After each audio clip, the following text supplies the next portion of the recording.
through, hold on. We're gonna go through Spark 7, find and win the buyer. Fun. So the goal is to get your first appointment and go into contract within 30 days with this first appointment. Sounds great, right? All right, next slide, Ms. Shalaya. So we talk about everyday agents do 2 types of activities. Y'all should know this by heart. Grow your business and run your business. So next slide. So when you're growing your business, go back, you lead generate for buyers and sellers. All right, this is all talking about database. Next slide. We're doing find the buyer. Check this out, guys. Here's some stats. 89% of buyers purchase their home through a real estate agent. Well, that's promising. 41% of buyers found their agent through a referral from friends or family. That's constantly dealing with your own database that's hopefully your friend and asking for what? Referrals, right? Or your own family. Hey, my sister's in the business. Here's her card. Give me a call. Make sure your family has ammunition by having your cards on standby at all times. You should have a couple of your cards in their wallet or purse, right?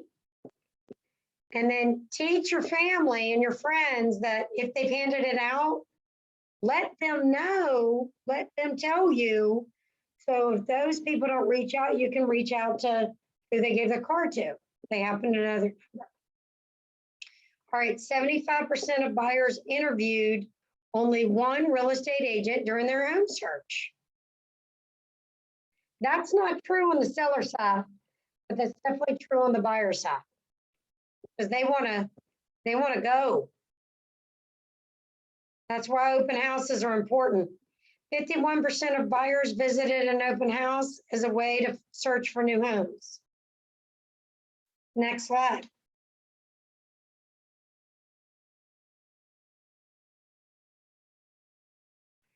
All right, the statistics that we just went over. Go to your page 3 of your participant guide.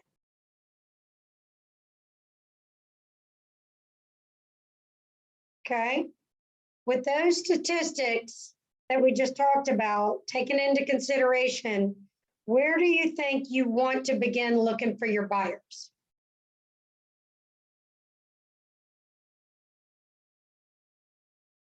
You can write down your answers on page 3 of your participant guide.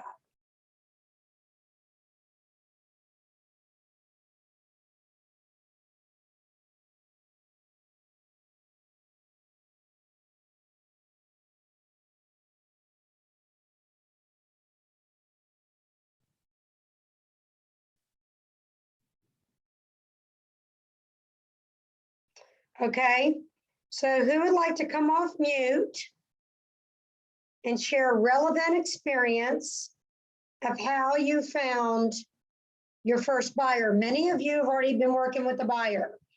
So somebody come off mute, tell us your experience of how you found that buyer.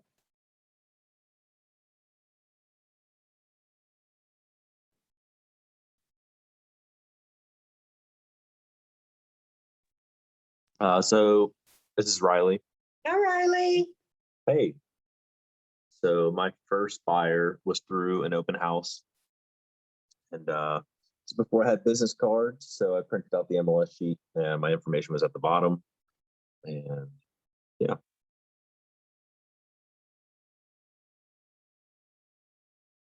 Well, how did you cultivate it to where you met them, you signed them, they fell in love with you? How did that How did you do that? They liked at the open house that I didn't follow them around, that I kind of just gave them their space and then talked to them afterwards. And then they called me, or she called me the next day, and I set up a buyer's consultation and met her at her place. And I interviewed her, she interviewed me, and then she signed a buyer's agreement, and we are still looking for property. We've been under contract once, but it fell through after the home inspection, and then we've submitted a couple offers, but haven't won the bid, so we're still searching. That's awesome. How about anybody else? How did you find your buyer?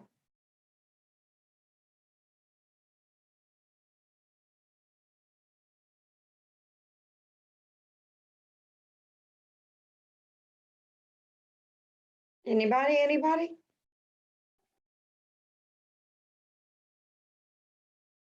All right.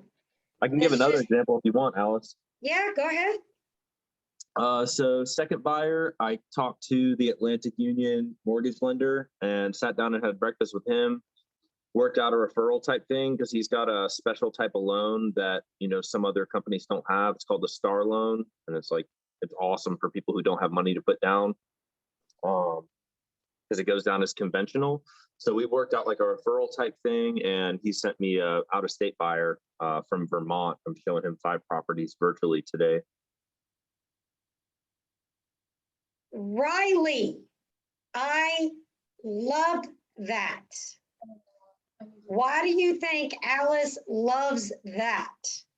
What did I tell you when we all first met and got together? How important our what was? Referrals. Vendor or vendor list. I call it my own personal network.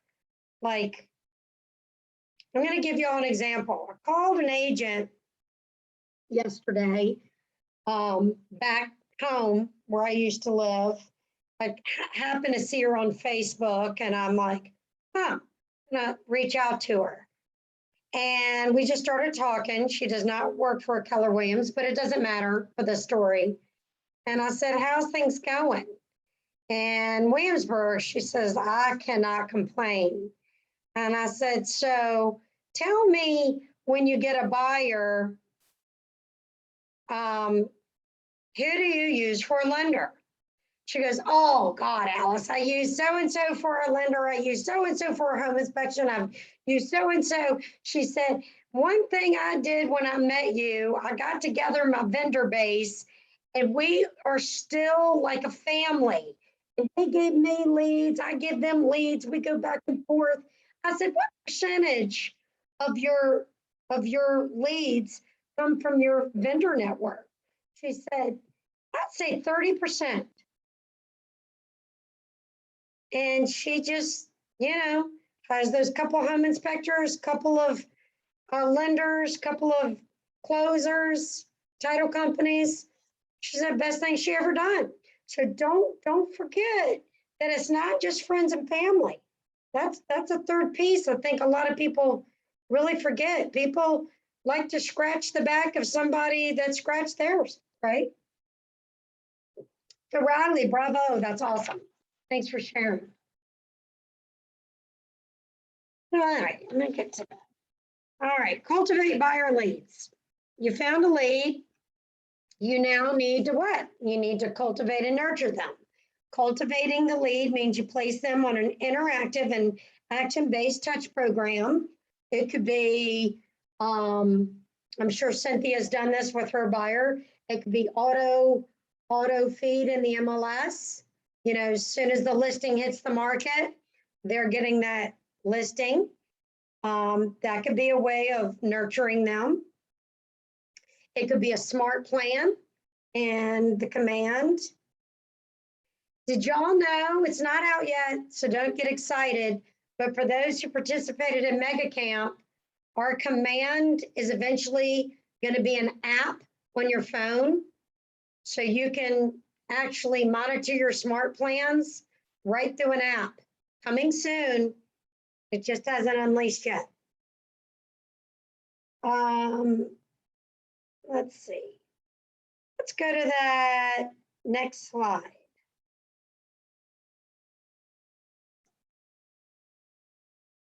Who on the call has done a smart plan, and did you add yourself to the smart plan? Yes, Okay. How I did that added help? I added myself first because I wanted to see what it was gonna look like before they received it. Yeah. And so far, it's done well. I haven't had anybody stop it. I haven't had any response from it, but I haven't had anybody like take their self out of it. So what kind of smart plan did you create? Well, the first one I did was just, hey, I've switched jobs. This is where I'm at, that one. And then the second one I did to a different group was the 3 touches, where it's just like, hi, what are you doing? Then a phone call. And then I set up so they're getting like every Tuesday or every other week, like a tip, like how I think I used the one with air filters about how to keep your home safe and clean. And then this week, the one will go out far as like outside your home. You may want to make sure you have no cracks, no leaks because of the storms coming in, things you should have for emergency power out. And are you choosing these topics, or So did you far it's have gone the okay. I system? haven't had anybody get. I started out with this system and then I added in my own little flyer for like the tip Tuesday. Nice. That's awesome. So far it's working okay, but I set myself first because I wanted to see what it would all look like. Good. That's smart. That's a smart plan. Sorry. That's a smart plan, Roxanne. Oh, that rhymes. That's a smart plan, Roxanne. Okay, next slide. I'm being goofy this morning. Hey, Alice, Yeah, I did have a problem with the app though. I haven't had a problem with the smart plans, but with the app, I'm struggling with like I add, you know how you can make collections for certain buyers? yes. So I made a collection for like 2 of my buyers, and then like I added them via email to it, and they accepted the invite, but then they can't see what I put on there into that collection. And they can't add to it either. Are you talking about a smart plan or something in the MLS? I'm talking about the Keller Williams app, Oh, but just the smart plan kind of sparked my memory about the app, but I've been having trouble with that. I'm not really sure what's going on with it. Are you referring to like the save searches? Well, there's save searches for people who create an account, and then there are collections as the agent that you can create, and then you can add people that can collaborate on those creation or on those collections. And when I add the buyer to the collection so that they can save homes to it and I can save homes to it and I see what they're seeing and vice versa, the problem I'm having is that they're not able to view those that collection even after adding them to it and they've accepted it. When did you do it? I think this last weekend I was having problems with it. Yeah, over the weekend. They might have been doing updates and stuff with Mega Camp, so there might have been a glitch in there. Is your app updated? Yes. Yeah, they just had downloaded it this weekend. If you still have issues, you can send me screenshots so I can see what you're putting together. Okay. All right. sounds great. So here's qualifying your buyer leads. You can make them in like A, B, C categories. So they're able, they're ready and willing to purchase. What do you think able means?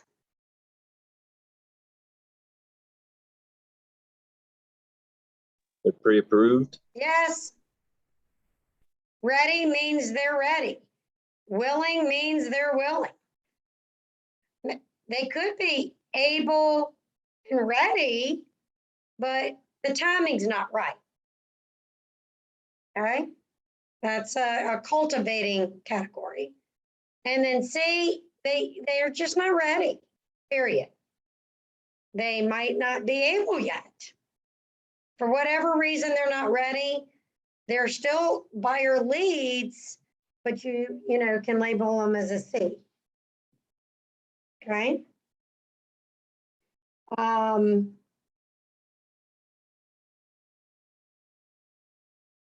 You can put some of these in smart plans based on their qualifications of where they are. Let's go to the next slide. The buyer lead sheet. So this will help you uncover if the buyer is able, ready, and willing to purchase a home. It will also help you establish control of the conversation when a buyer calls by asking questions about price, motivation, location, wants and needs, timeline, finances, and availability. The importance of using this is to avoid wasting time with leads that they're simply not ready to buy. Leads that aren't ready should be qualified accordingly and put in an action-based follow-up plan. Just because they're not ready to buy now doesn't mean they're still a dead lead.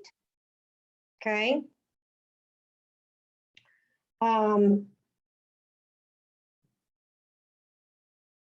Let's see. All right, go to the next slide. Next. All right, in this role play, before we get there, how does qualifying questions help determine your buyer lead's motivation?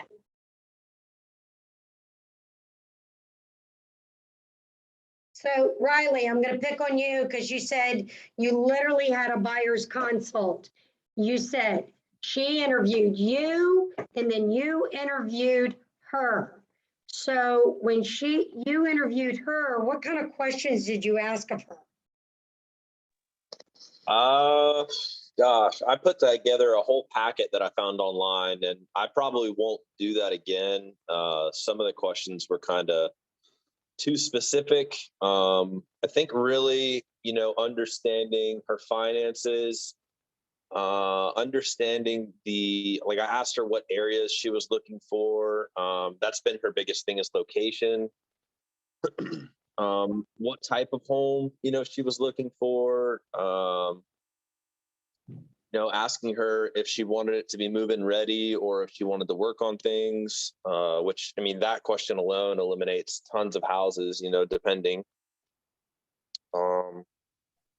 It's really, for me, it was just kind of feeling her out and seeing like what she's going for. Cause, I was under the impression like we're going to show like 5 homes and one of them is going to be it, but that wasn't the case. So sounds like to me, you did a needs analysis.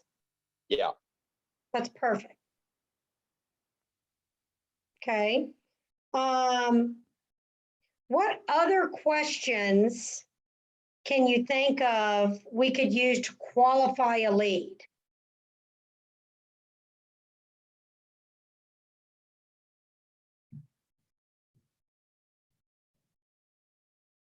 Anybody? When you say qualified, do you mean like to see if they're ready to purchase? Yeah. I usually Like do to that, be like, at able the open to house. put them in an A, B, or C category. So you're qualifying the lead itself.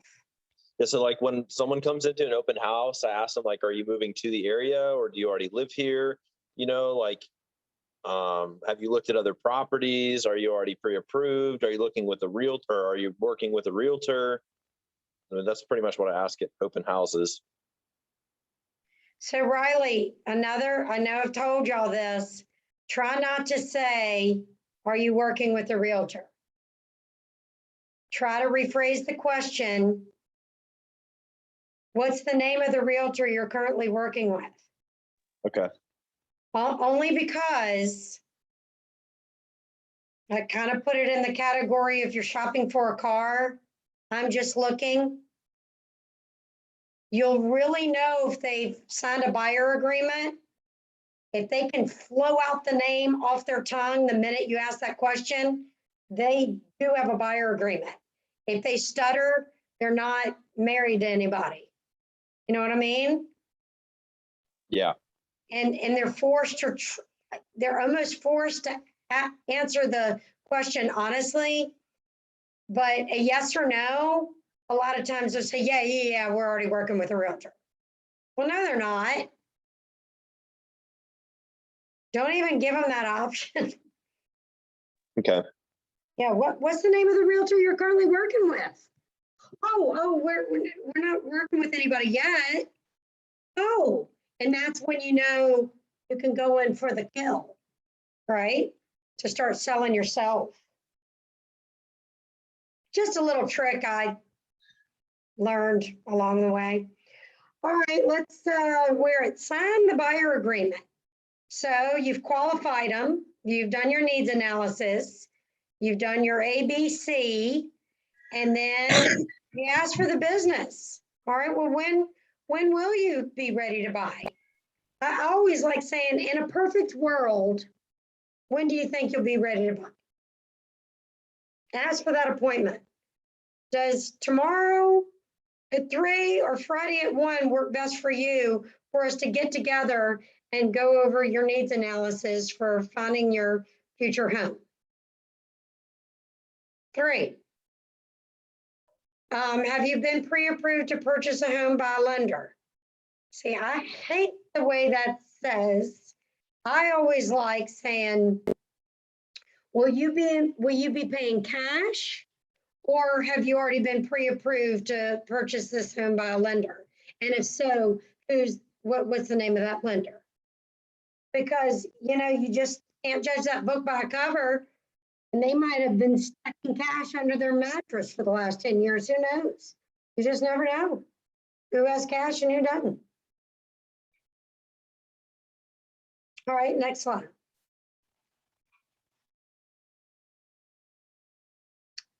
Ahas. Any ahas in what we've gone over far? All right, before we move on, do y'all remember that what the importance of a buyer broker agreement is?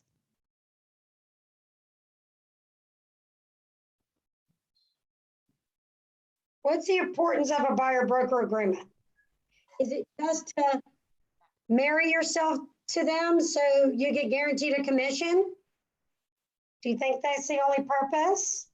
No. No. Roxanne, what's the only other purpose?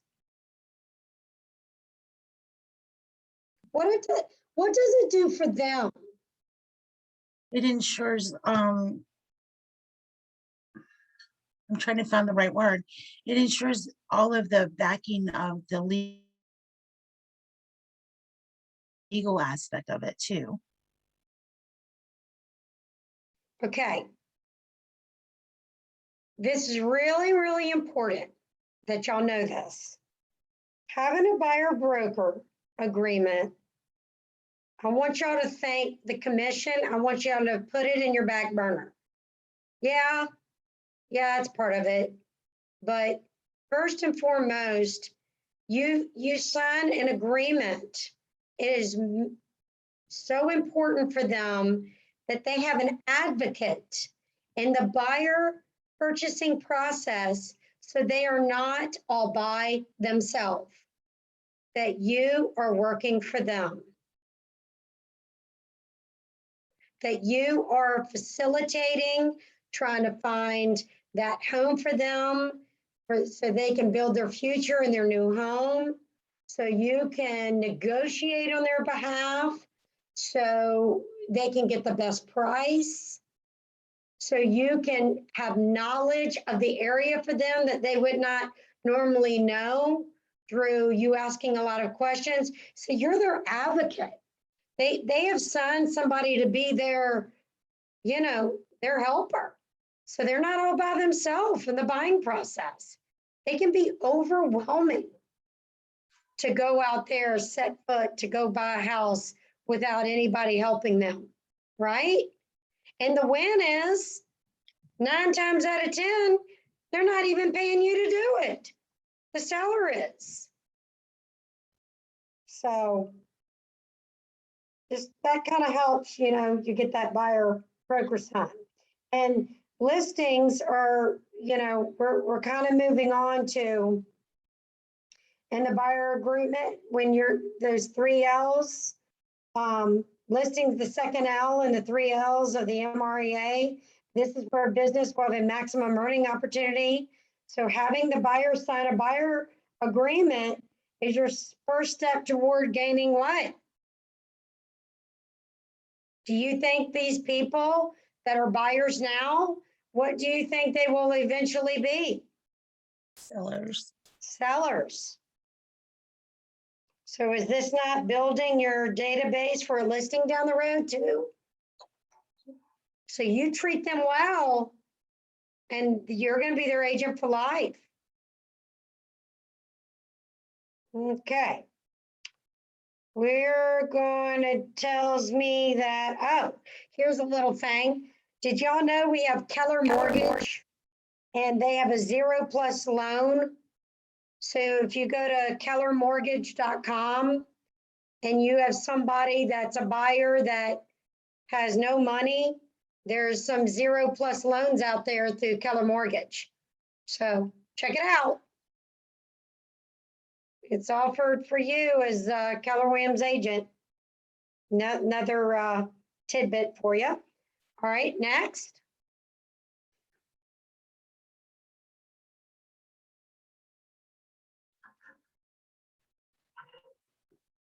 Let's. Okay. Hold on. Got to get to this. All right. We are going to, yeah.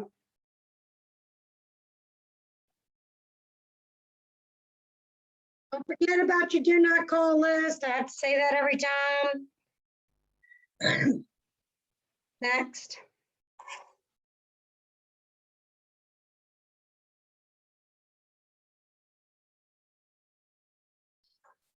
Next. Command. Make your success list. Those are all next. We are gonna move on to Ignite Elementals, negotiating the deal.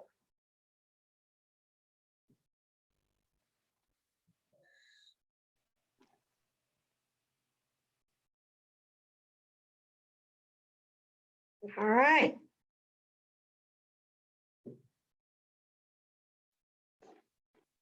Next. I wish I had a little person that I could just in life go next, next. That would be so great. Okay, now we talked about how to grow the business. Now we're talking about how to run the business, negotiating contracts. So this is break down the common points of negotiation. And so you're going to examine the 3 Ps, approaching the negotiation, analyze counter tactics, real play, employ the 3 Ps. We're going to recap and talk about those daily success habits. So next. All right. So consider how can your ability to negotiate affect the outcome of the deal? What are some ways that you negotiate in your everyday life?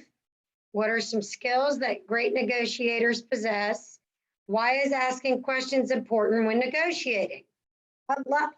Guys, I love this section of real estate.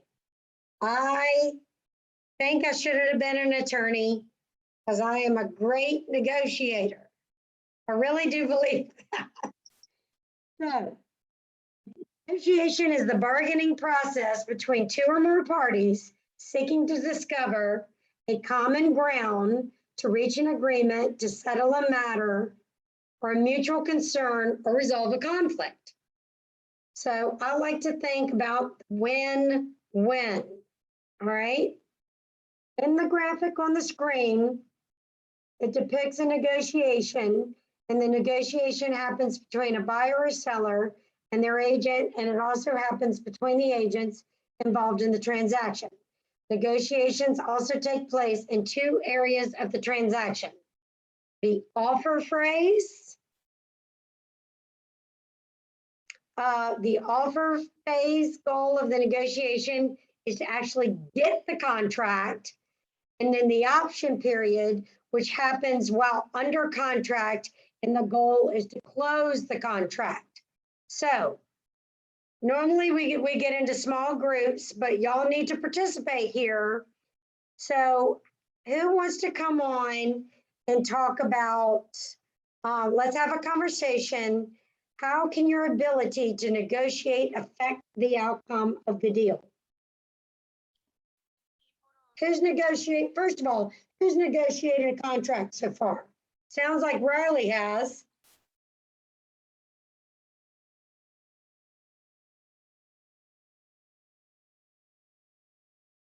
Riley, can you come off mute? Yeah, what you got for me? All right, I have a question for you. When you got into your first contract, were you against any other deals? Yeah, first one, listing agent was Nadine Blakely. I'm sure everyone here knows her. And there were 4 other offers. We offered 10K over with no home inspection and didn't win it. So I had to talk my buyer into offering over asking. And then the house was in pretty good shape, so that's why we didn't do the home inspection. I wasn't really able to negotiate with, the listing agent. To me, I feel like you're almost negotiating with the buyer because you want them to feel comfortable with what they're offering. And one way that I do that is by pulling comps in the area. Like, I would never ask for my buyer to bid over on a house, if the comps didn't match it, if that makes sense. Like, I don't know if that's what you're asking. Well, that is one way to negotiate. How can your ability to negotiate? But I guess what I'm asking is, it sounds like to me you were very confident in presentation of facts. Like you said, you were almost negotiating with a buyer instead of saying, I wouldn't do this. I mean, and you might have said that if your facts showed, listen, I'm just going to present you some facts. This is ultimately your decision. You may, based on these latest facts, be overpaying for the house, but this is where we are in the inventory, and many people are in this situation. I mean, some people, we don't know. They really want the house and they don't care what it's going to take to get it, right? Yeah. But you did your due diligence in showing them the value. But let's just take an example of, let's say I'm the listing agent. And let's just say, for crying out loud, for the sake of exercise, that this is a normal market. Let's say it's not a seller's market and it's really not a buyer's market. It's a stable market, which we haven't seen in a while, I know. But let's just say it is. What's some things I could do, you presented me an offer, Riley, for your buyers, and I'm the listing agent. What's something that, let's say, let's give a real play situation. The house is $300,000. Definitely priced well. And your offer is $295 and $5,000 in closing cost. And I get this offer. Before I present it, I look at it. I know in my heart of hearts that I priced this house well, and they're not going to take 10 off that price because I've already talked to myself. So before I present it, I might call you up, and I hate doing this through text. I like talking to the agent. If you can get them to pick up the phone, that's another one. But I'd say, Riley, this is Alice with Keller Williams. I just wanted to know, I just received your offer. How you doing today? I'm doing well. How are you? Good, good. Looking at this offer, and you did give me the pre-approval letter, but I have a quick question. Before I present this, what's more important for your client? The closing cost or the price? I would say the price for my buyer. The price is more important, so they could still qualify without getting these closing costs. Is that what you're saying? Yes. That's unusual. I'm going to stop right there. Usually, the closing costs are more important because it's a less out of their pocket. And with the interest, I'm just throwing this out there. This is real. If the interest rates being so low, an extra $5,000 on the sales price is going to affect them like minuscule on their payment, like little. Going up, that $5,000 is easier for them than taking $5,000 more out of the bank for a down payment. Okay, that makes I'm telling sense. you that, Riley, just because you're going to discover this. It's usually easier if a buyer wants any closing costs at all. They would rather go up a little bit more on the price and keep that $5,000 in their pocket. But maybe your buyer might be different. But did you see what I did before I even presented the offer? Mhm.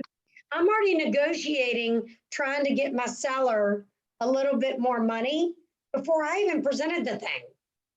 But I was trying to make a win-win, because if your buyer really, they've been saving for that down payment, and they have, say they needed 10% down for this particular loan they were getting, and it was a $300,000 house, well, that's 30 grand. Well, let's say they didn't have, and they're already knowing their closing cost is going to be 9, and let's say they have $35,000 in the bank, and they need that 5 bad, because they're going to already need, they're already going to be spending all of their $35,000, right? Because they're going to have to come up with another 4 and some change on that closing cost with appraisal and home inspection and stuff like that. So they really need that 5 grand. So we have to know, as the buyer's agent, a true picture, and sometimes have a conversation with the lender. When we go down to the hunt to negotiate, we have to have a full picture of how to answer these questions. And it makes us a really good buyer's agent when a good listing agent's going to ask those questions. And we don't want to be that buyer's agent going, I'm not sure. A good agent's going to know. Okay? So going all the way back to that buyer's consult, it's a good idea when you get that pre-approval letter to call who? You're a buyer agent, Cindy. Cindy Hughes, you got a buyer right now. You just said you're showing a lot of buyer houses. Have you called their lender yet? And introduced yourself?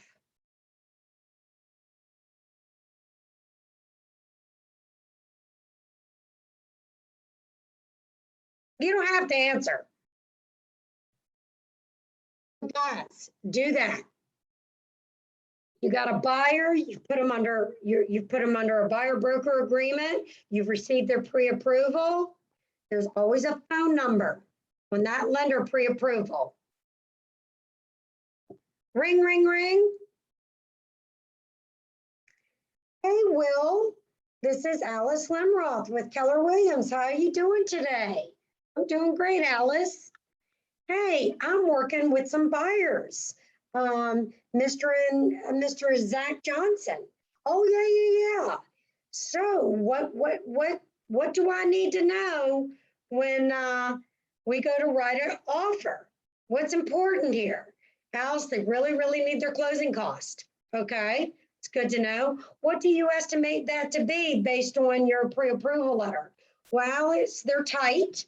I know I've approved them up to $300,000, but they're really tight on that. So you might be looking at homes between 275 and 305 max. Okay, and they need all of their closing costs. Well, they're going to need a minimum of 5. Whatever you do, they're going to need a minimum of 5. That's awesome. How's the interest rates looking? Interest rates are looking great. And this is all based on, they can't go higher than this interest rate. Well, thank you so much. And he said, well, let me know if you have any questions in negotiation. Great, Will, thank you. You have a great day. Did you see what I just did? How much knowledge of power did I just do?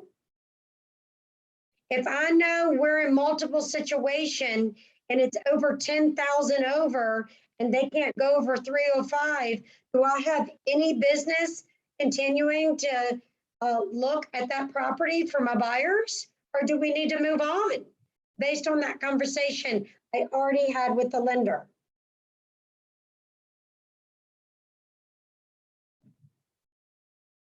Okay. Any questions on that?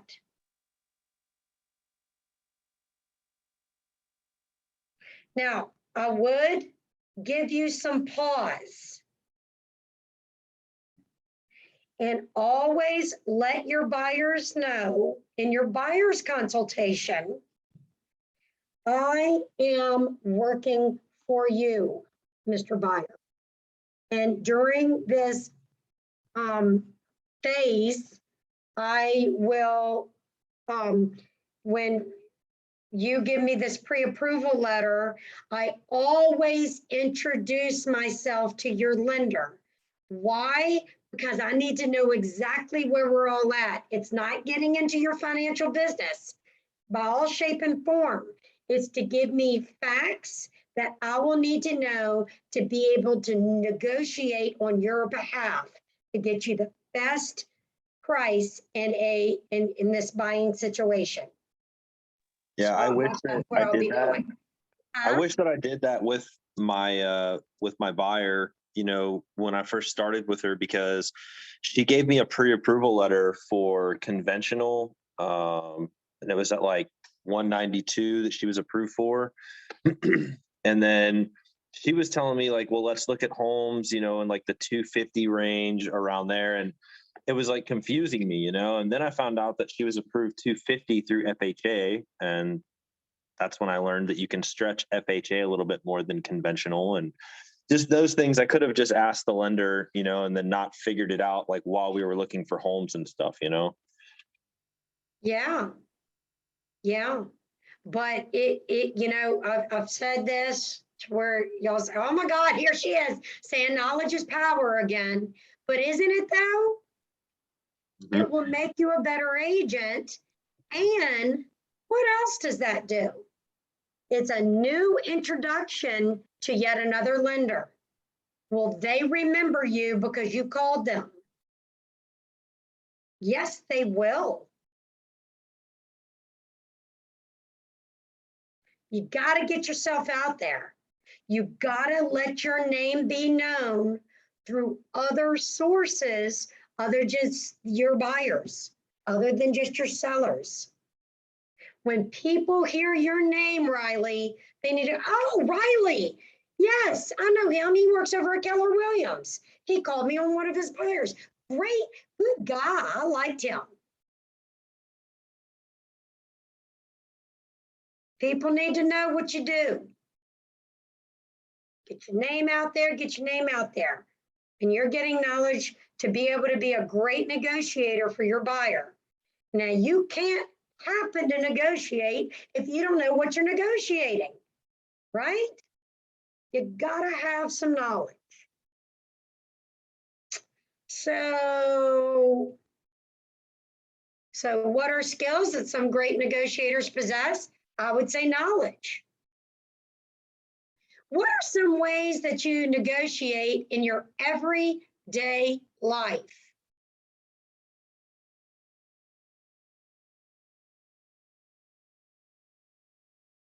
All right, there's a lot of people that's married on here.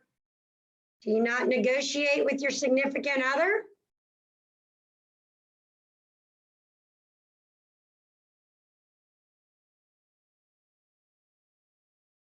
Who else is on this call? I want some audience participation here. This is Marissa. We do. So we typically, when we do any sort of thing like that, we coordinate like who's going to take the kids to the doctor or who is going to take the time off if someone's sick and things like that for our, with our regular full-time job. So we, of course, coordinate that. And then also, who's going to do bath time, who does bedtime. We switch off on different things. Right. So I negotiated this weekend with my own husband about my dog Roscoe this week. I'm like, we have somebody on vacation and I'm going to have to be in the Lynchburg office a little more this week. And I'm negotiating. And I was home last week and you were able to go in the fields. And just like Marissa said, I mean, life is about negotiations. Who's ever been to a yard sale? Do you not negotiate price at a yard sale? I mean, why is asking questions so important when negotiating? Go back to that example I gave. Hey, Riley, what's more important, closing cost or the price? What is Riley already thinking? That we're going to get a counter offer because I'm asking questions. I'm preparing him to prepare his buyer to come to do a little more than what they offer. All right. Okay. Let's go to the next slide.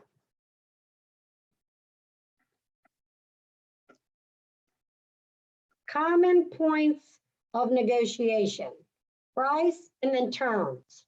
Oh, this is a good one, guys. This is a good one. So when I take a listing appointment, I think I've shared this with y'all. So in a perfect world, Mr. Seller, we get the buyer. When is your ideal date for you to close? I'm negotiating right there with the seller. They want to sell their house, but I'm trying to gain knowledge of when their ideal time is to close because I need this knowledge. Why? Because a good buyer's agent, knowing that we're in a very multiple offer situation, a good buyer's agent's gonna call me and say, listen, I wanna make my offer pretty. I wanna make it beautiful. Have you asked your seller what a perfect closing date would be for them? Well, I already know that because I already asked that in my seller consult. And I've looked at my notes and I'm like, in a perfect world, they want to close by October 31st because they want to be in their new home all set up for Thanksgiving for their large family to come over to their new home. I already know when they want to close. Right? So agents, when we're agents, either buyer agents or seller agents, we need to ask really great questions because this is going to come into play when we're negotiating terms of the contract. So Riley might have gone 10 over, but they wanted to close in September because their house that they sold was closing in September, but my seller doesn't want to close in September. So all of a sudden, the price really didn't matter to my seller, right? But if Riley would have said, in a perfect world, when does your seller close? And his offer was list price, but he could close October 31, and the next guy's offer was 10 over list price, but they wanted a time of essence to close September 30th, which is more attractive to my seller, maybe. It might be they didn't care about that extra $10,000. They want to move on October 31st for whatever reason it was. Maybe they can't get in their new home until November 1. Whatever it was, that closing date was more important to the seller than that 10 grand because they didn't want to move twice. So we as buyer's agents need to ask good questions to those listing agents to set ourselves apart to making our offer most attractive to that seller. And it's not always price, guys. It's not always price. So, closing cost could be a factor, closing date, conveyance. They might most emphatically be moving into a new construction home, and the new construction people will not let them go past a certain stuff until they have X amount of money in the bank. So they already know they have to move twice, but they want to rent back. But they need the money in the bank. So their term might be, I need to close right away, but I need to rent back for 30 days, if not 60 days. And your buyer might have a lease that's 60 days away, and it becomes a win-win because they can buy and close, still finish out their lease without a penalty, and make it a win-win for their seller because they needed the money in the bank for this new construction.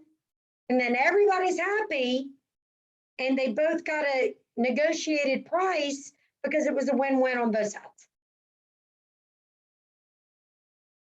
This is where agents need to talk to the other agents and not hide behind an email or a text message. Okay. How much earnest money is being put down? Why is that important? If I had a contract and everything looked the same, and somebody put down 5,000 as earnest money versus 500, who did I just on paper think was the more serious buyer and who wanted my house more? 5,000. Absolutely. And what did it also make me think as the listing agent, when I'm going to present this offer, that had a higher earnest money deposit, what on paper does it look like they have more of? Money. Money. Makes them, to me, look like they're a little bit more of a solid buyer and not a financial risk.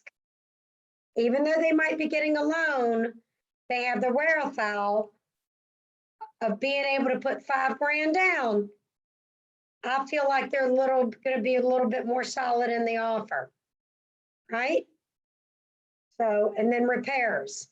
Maybe you still want a home inspection, but maybe it's for informational purposes only and still have the opportunity to make it a satisfactory home inspection, but for informational purposes only.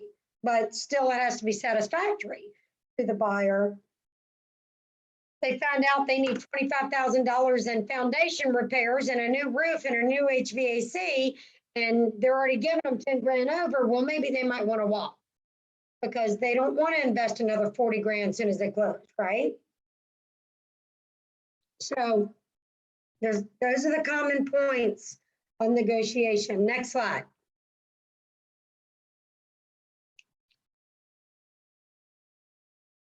We're in good shape.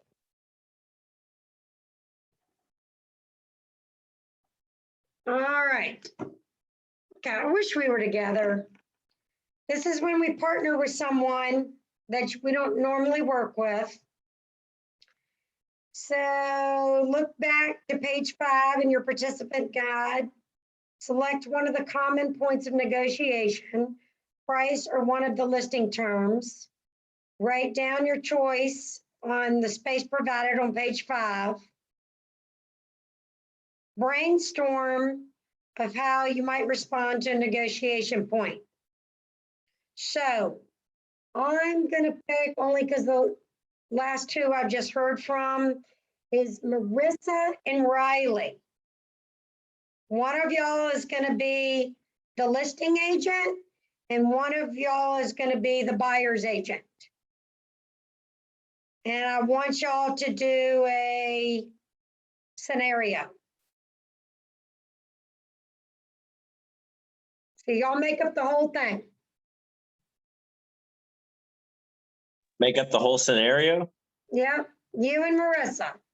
Somebody's got to be the listing agent, make up how much the price is of the Okay. listing.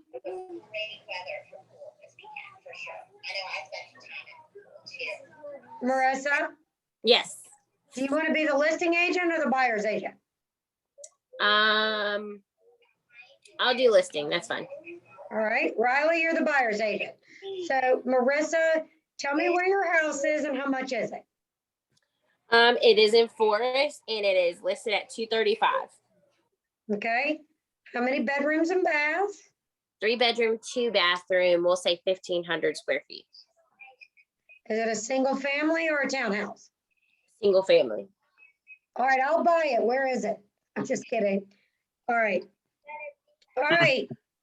All right. And Marissa, you kind of already know the ideal closing date and all that. You need to Yes. write all this little stuff down. You just put it in the MLS. Here comes Riley. Riley's got a buyer, and before he shows his buyer this house, he's gonna call you to get some information. All right, Riley, go. Well, I've got a buyer interested in the house in Forest. I saw it's a 3-bed, 2-bath. I was wondering, what could you tell me about the property?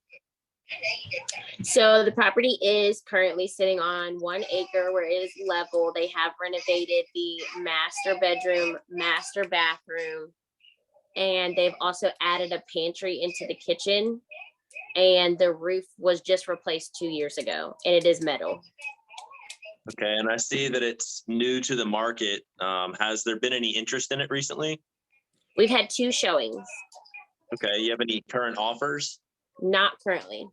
Okay, and what's the feedback been from those showings? Sorry, I have a kid in kindergarten. What did you say? I said, what's the feedback been from those showings?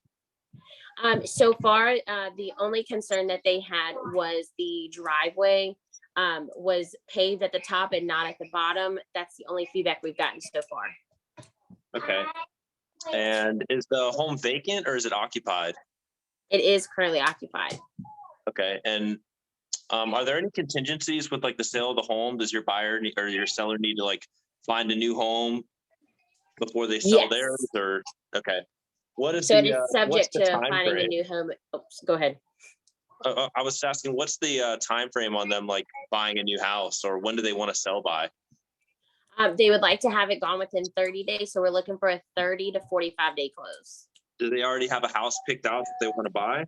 Yes, they are actually going to put in a contract tomorrow. So they're not under contract? Not yet. Okay. Alice, I don't know what other questions I would need to ask at that point. Okay, I'd say, can we set up a time to show it? Okay. Yeah. And, we might have some serious interest.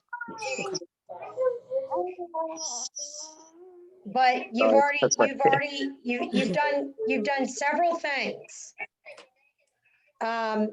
You know that the sellers are moving locally, it sounds like. I would have asked, is this a local move? Because so, you know, that knowledge is pretty good to know, you know? But that was pretty good. That was pretty good. Hey, Marissa, one Yes. question in that role play. When you had your seller consultation, did you ask permission to be able to disclose if you had other offers? In this scenario, yes. But normally, no. Okay, y'all do know that we are not allowed to answer that question without guidance of the seller in our listing appointment. We're supposed to ask them, in the situation where we are asked if there's other offers on the table, do you want to disclose that or not? What are some reasons that you would or would not want to disclose that? Okay, I will give you two scenarios. A lot of agents want you to disclose because it makes the buyers put their best foot forward if they really want the house. The negative to disclosing you of other offers is people have already lost out on 3 or 4 several houses, and they're so sick of being in a bidding war that they just move on to the next house. So you risk not getting an offer at all. That's where I'm at. Like, my buyer doesn't want to actually partake in any bidding wars anymore.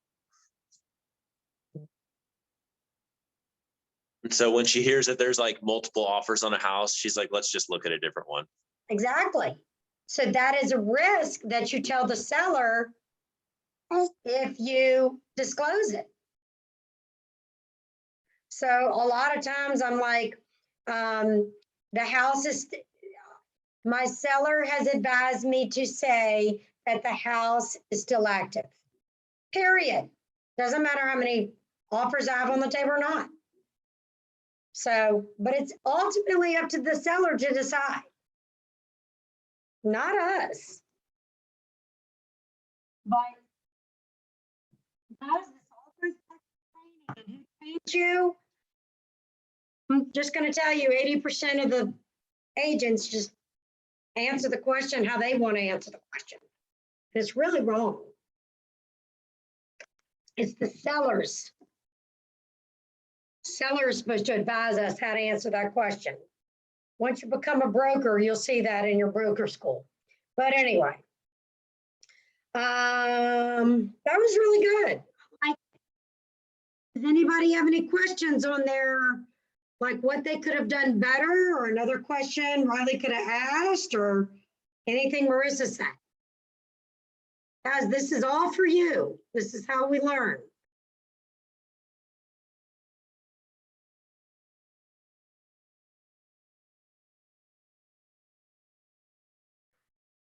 All right, let's move on. Next slide.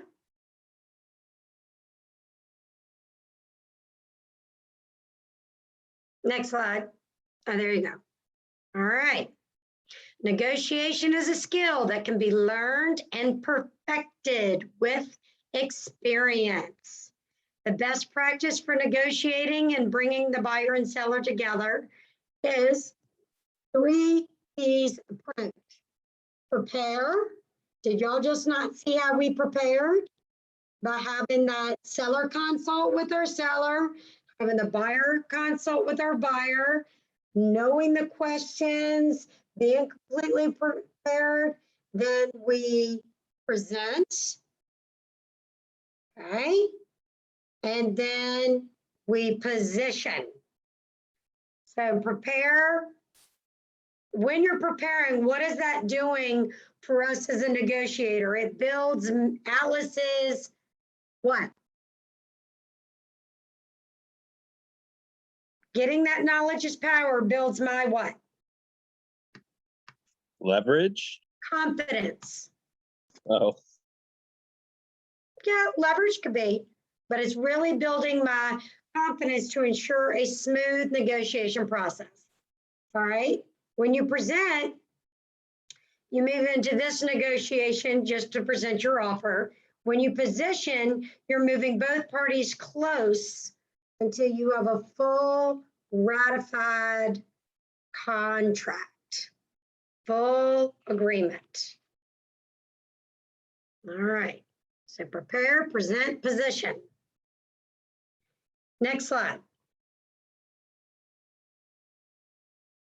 So, and the prepare. You know your goal, you know your client, you think ahead, you set clear expectations, you be informed, you obey the laws. That's a big one that helps you keep your real estate license. You know the documents inside and out. Okay. Next slide.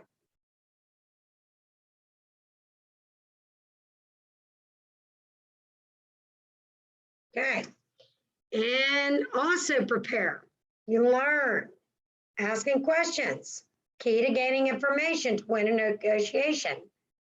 Open-ended questions, questions that have unlimited response options. What additional information should I know? What is important about closing in 30 days? How do you feel about that? Closed-ended questions. Questions that expect a specific response, often yes, no, or one word. Do you have to sell your home by a specific date? Do you have any other offers? What is the bottom line price you would consider? That's funny. You think anybody's going to answer that one? Y'all know when I take a listing, I tell the sellers, whatever you do not tell me your bottom line. I do not want to know. Why do you think I would say this to a seller?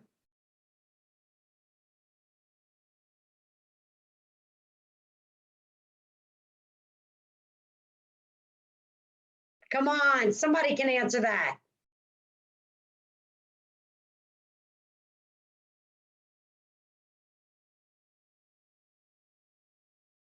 Somebody. If you knew like the bottom line of your seller, it would almost make like other offers more attractive that wouldn't be attractive, you know, if you didn't know that information. And once you know it, you can't like unlearn that, you know? Do you think I would be a better negotiator if I knew my seller's bottom line, or a worse negotiator? Yeah, you probably drop the price lower than normal knowing that bottom. That's right. We should never, as agents, truly know the bottom line, because it just human factor places in, and it hurts our negotiation skills.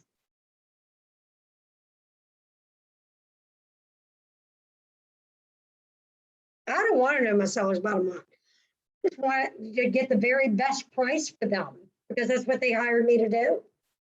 And guess what, guys? Sometimes a bottom line today is a completely different bottom line tomorrow. Why so? Something could have happened in their family. Something could have changed their motivation for selling quicker. We don't know what's in our people's heads or what happens behind closed doors that they will never share with us. So knowing a bottom line can be catastrophic to our negotiating skills, right?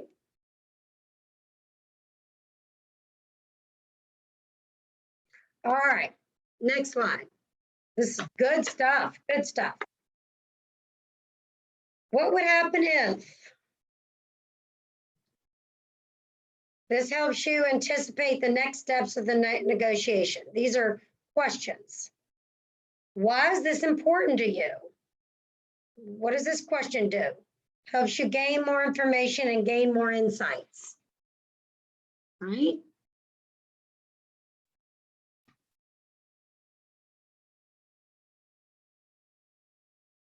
That's good. So Riley having the buyer could say, Mr. Buyer, found out that they're making an offer on another house tomorrow. What would happen if we made an offer and let them have an extra week to pack their things and move over to that other house? So we almost like give them a grace period of a rent back for a week at no cost. Wouldn't that be an attractive offer for them? See where I'm going, guys? Think of different ways to make your offer stand out from everybody else's. Right? Next slide.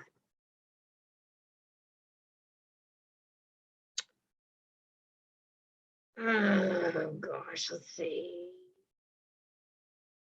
All right, go to page 9.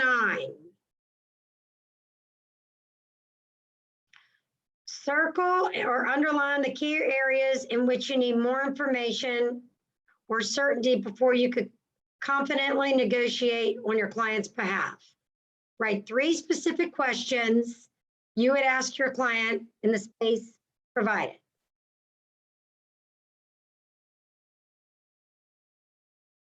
So y'all do that right now. Do y'all see that on your page? On page 9 of your participant guide?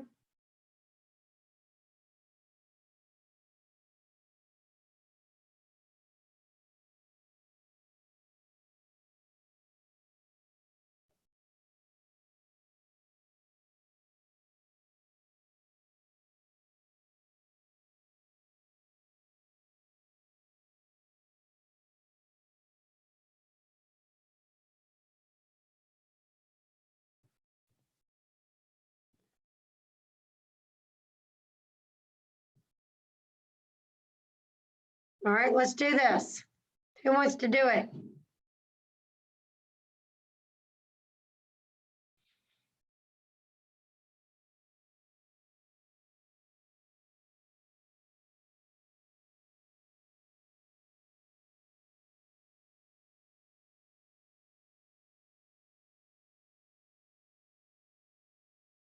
Who would like to go?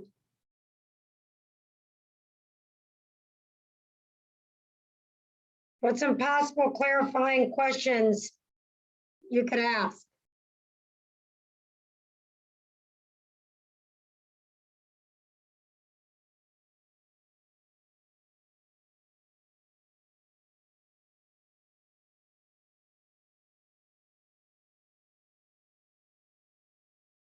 How about, what is it about this house that makes it your favorite?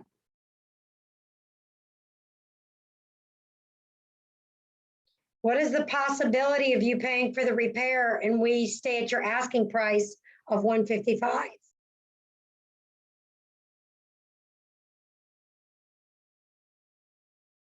What if the seller counters with a full offer to fix the roof or counters with no repair at all?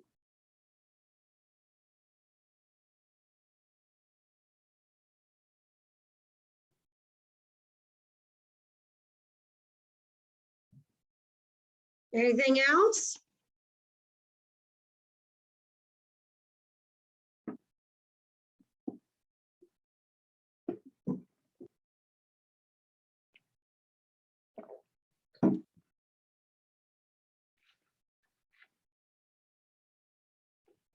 All right, shall I go to the next slide?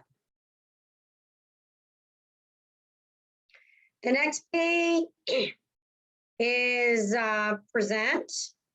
So we're going to pay attention to verbal and nonverbal cues. When we present the offer, we're going to what? We're going to keep quiet. We're going to listen carefully to what is important to the other party. We're going to stay calm and relaxed. I think they're talking to me. Focus on the customer's needs. Give your offer the best chance.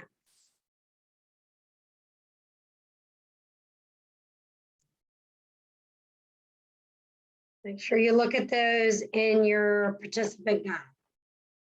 Slide.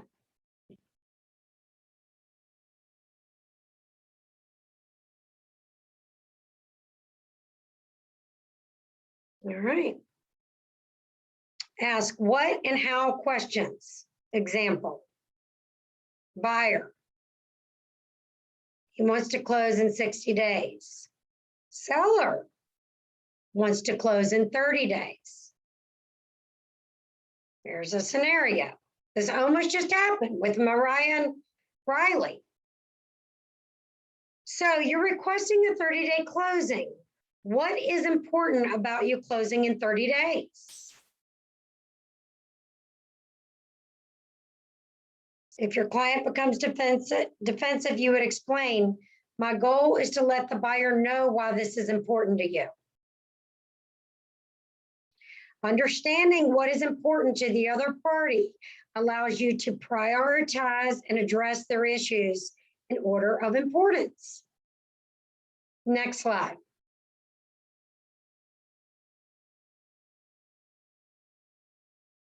Read instructions on page 12. We're not participating much today. We're going to go to the next one.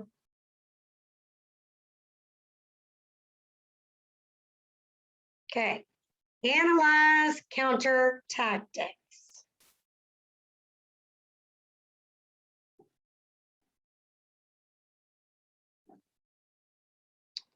Let's see what we could do here. Go to the next slide.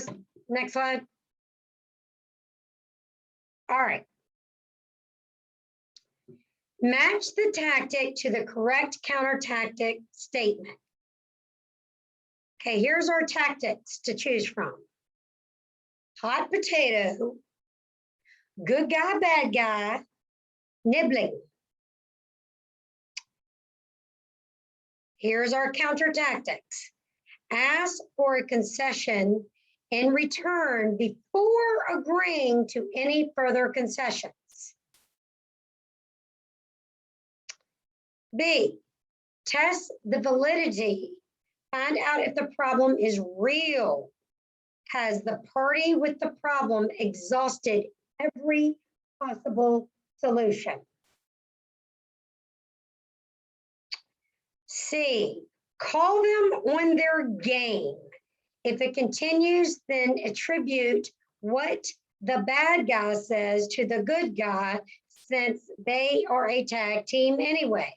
This likely will diffuse the tactic because you now have two bad guys.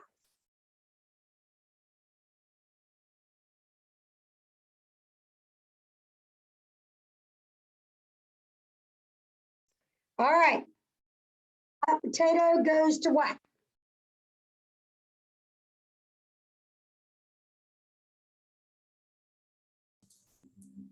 I mean, I think hot potato would be B. Yes. Yay, George. Hot potato is test the validity, find out if the problem is real, as the party with the problem exhausted every possible solution. All right. Good guy. This is kind of cheating because the answer is in the answer. Good guy, bad guy is.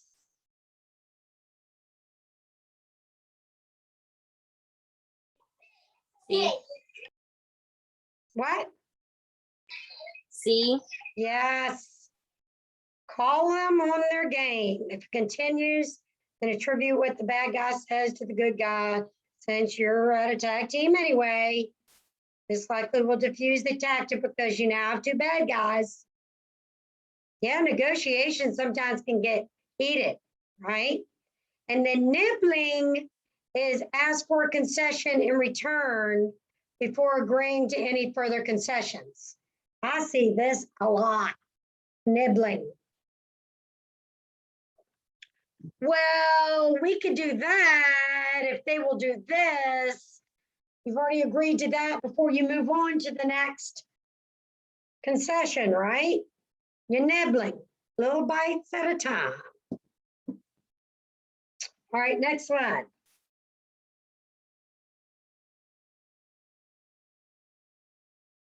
Employing the 3 Ps.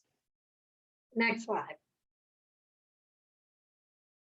All right, go back to, all right. Yeah, I thought it had a slide for this. So turn to page 14 of your participant guide. This is employing the 3 Ps. You can use this in negotiation and skills. So this is what we've covered in this session. Common points of negotiation. That's the price and the terms. The 3 Ps, prepare, present, position. Then the counter tactics, hot potato, nibbling, good guy, bad guy. So y'all can go back through your participant guidebook and make your notes and practice with your significant other. This is a fun one when you negotiate with your children, even if they're adults. It's real fun negotiating with your kids. I negotiate with my 2.5-year-old granddaughter. She's already in negotiation. It starts early. So yeah, definitely work on negotiation. But for me, just in past experience in real estate, guys, we negotiate every day. We sometimes don't even realize it, but we do. But a good negotiator, I think Marissa said this once in a conversation she had in her why was listen. Being a good listener can be a good negotiator, but asking some open-ended questions. Get people to talk. Why are they selling? Where do you want to go? In a perfect world, what would the perfect contract look like? I'm going to be presenting you probably with a few offers, maybe only one. But what does that perfect offer look like to you? Okay. All right. Does anybody want to discuss, go to the next slide, Shalaya, talk about, recap anything in negotiations that they have a question on, ran into a roadblock?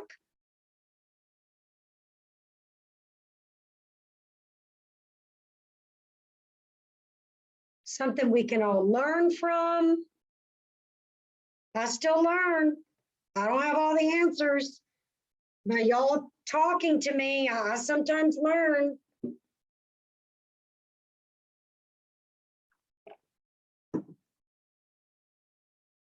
I mean, I could run a scenario by you and see if you would have done anything differently. Sure, let's do it. So we did a home that was listed for 200,000. This is like a couple days ago. The comps were like 240. I don't know why it was listed so low. It was it was in good shape. There were a couple problems with the house. I talked to the listing agent, and I believe that it was the daughter of the homeowner, and I guess the homeowner passed away, so she was selling the property. It was vacant. They had one other offer and then 2 showings the next day. I talked with my buyer. We decided, since the comps were so good, that we were going to do 220 with an escalation clause up to 230 in increments of $101. And then we wanted a home inspection. And we submitted the offer, and then we lost it to someone who did no home inspection. The problem, I've talked to my buyer about not doing a home inspection, and this home had a tree in the front yard. The roots were growing into the water system, and it needed like twice yearly maintenance to prevent the basement from flooding. And because of that, I advised her I would not skip out on a home inspection, because that's just what the sellers are telling us. We're not exactly sure what's going on with it. So I would definitely do a home inspection. But that's ultimately the reason why we lost, because we were 30K over asking. Well, first and foremost, if I was the buyer's agent and I know for a fact a house in Bedford, town of Bedford, has had numerous issues with the water system because of tree roots.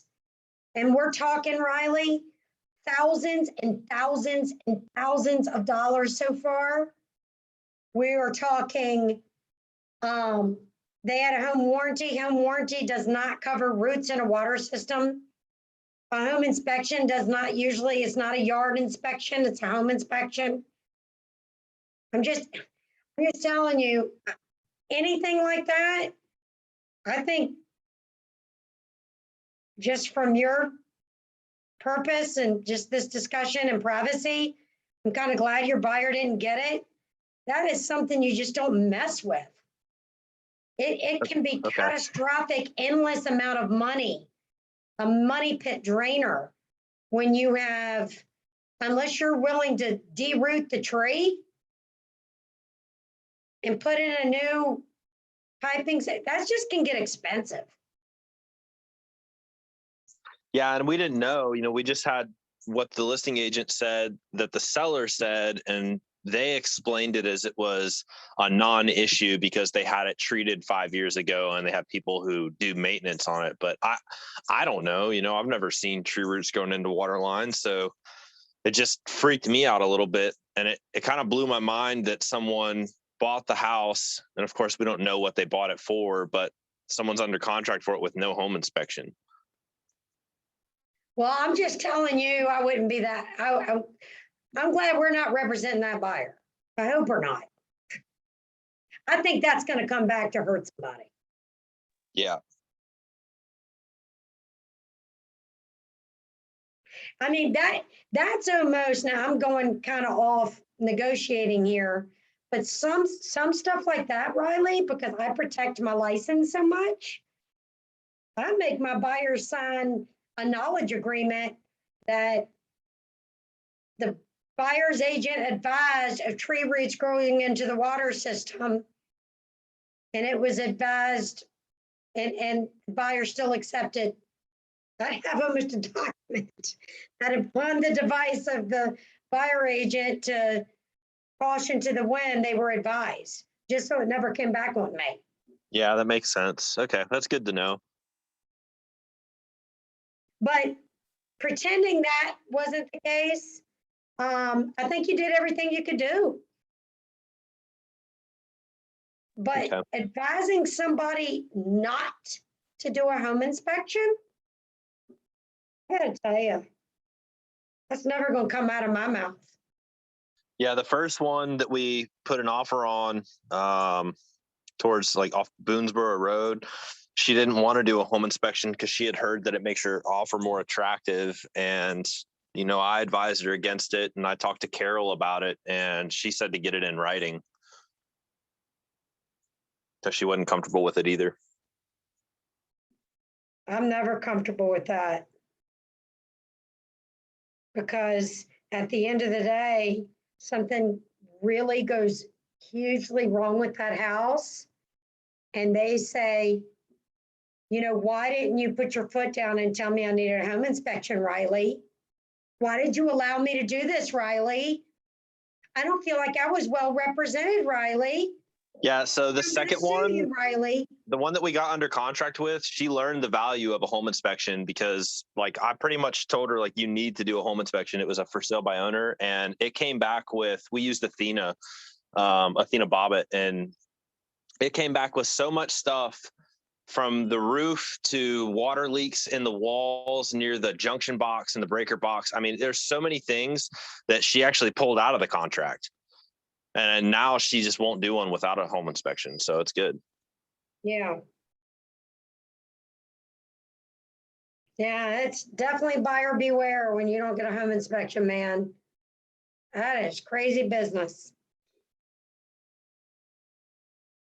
Anybody else? Thank you, Riley, for sharing that. We learned from that. Problem. All right, next slide. Next. Are we still doing this? Go back, go back, go back. Right there. Are we still doing 10 contacts added? Are we working on 10 conversations a day? Are we still working on handwritten notes? 10 home previews per week. All right, guys, since y'all are new agents, I have a little thing I did as a new agent I'm going to share. And it was fun. And I picked a neighborhood that I wanted to get listings in, right? This is back in the day. You know how you can go to Lowe's and you can get these little pumpkins? They're about, I don't know if y'all can see me, but they're about the size of some are really little, but some are size of like little baseballs. Y'all know what I'm talking about? The little pumpkins? Yeah. All right. Well, I got a whole bunch of them. And I got little mums, you know, the little fall mums. And I got the tiny, tiny little ones. They were really little. And I got these little pots. And I would take either a mom or a little pumpkin, and I did a little flyer, like on a 3x5 note card I had made, and just said, you know, little decoration for your table, like fall is coming, fall's almost here, you know, and I put, you know, if you ever have a real estate question or a real estate need, I'm here for you, something, whatever, you make it your own. But I used to put it at everybody's front door. I didn't even knock. Some of my friends, they did it too, they knocked, but you can knock if they're not, you know, put it on their little door, just a little Popeyes, I called them Popeyes. And it was really cheap. I think I spent less than $100. And I just went all the way down. I made sure the realtor, because there's so many realtors, I made sure I didn't put it at a realtor's house because there's so many realtors. But, you know, I kind of looked at the list and, you know, made sure they, in LAR, they weren't in our system. But I just dropped them off, man. And then I took them to my hairdresser, to my dentist office, but I did a little bit bigger. Like I did a little of a fall arrangement and I took it to my dentist office so they could have it on the counter. My doctor's office so they could have it on the counter. And sometimes I would do the little pumpkin cookies if it was an office. And to my home inspector, my lender, I did the little cookies or a little arrangement. But every season, I dropped off something that would live for more than a day. Those moms, my God, will live for 3 months. They're great. That's why I loved moms. But this is the time, get your name out there, knock on the doors, drop off little. They're literally called Popeyes if you ever choose to do the Brian Buffini stuff. And I got deals out of that. People would call me, thank you so much. I love my little pumpkin. My daughter loves it. Hey, I'm so glad you called. Oh, can I get your email address? I don't have you updated in my database. But I definitely, this was my time. I love fall. Love fall. Some cute little stuff out there at the Dollar Tree. You can add to the little pumpkin. But I can see y'all doing this. So I'll tell you I found a bunch of them and I've ordered some for Halloween and for Christmas already.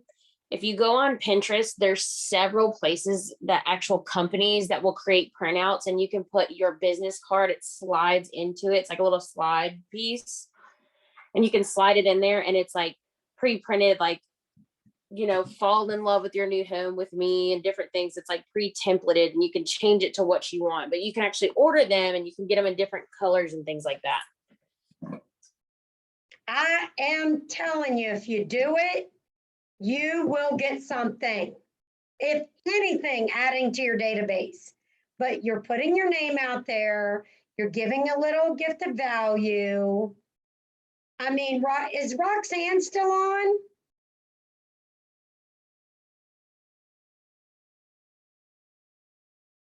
Roxanne could do her little newsletter that she was saying she did about cracks and, hurricane season and something coming.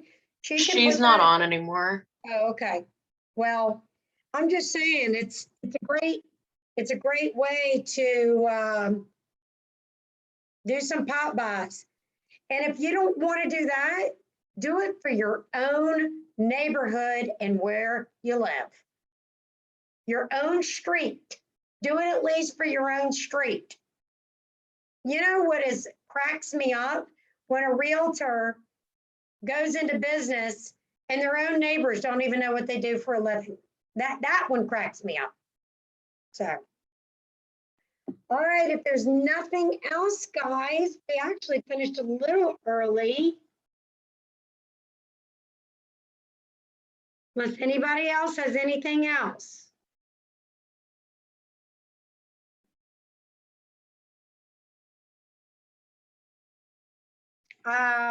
MREA, for those in MREA, is going to be taught by expansion. No, it can't be expansion. I think I did expansion. Anyway, it's going to be taught by Scott Fogelman. So that's tomorrow. All righty. Yes, ma'am. All right. Thank you. Bye-bye.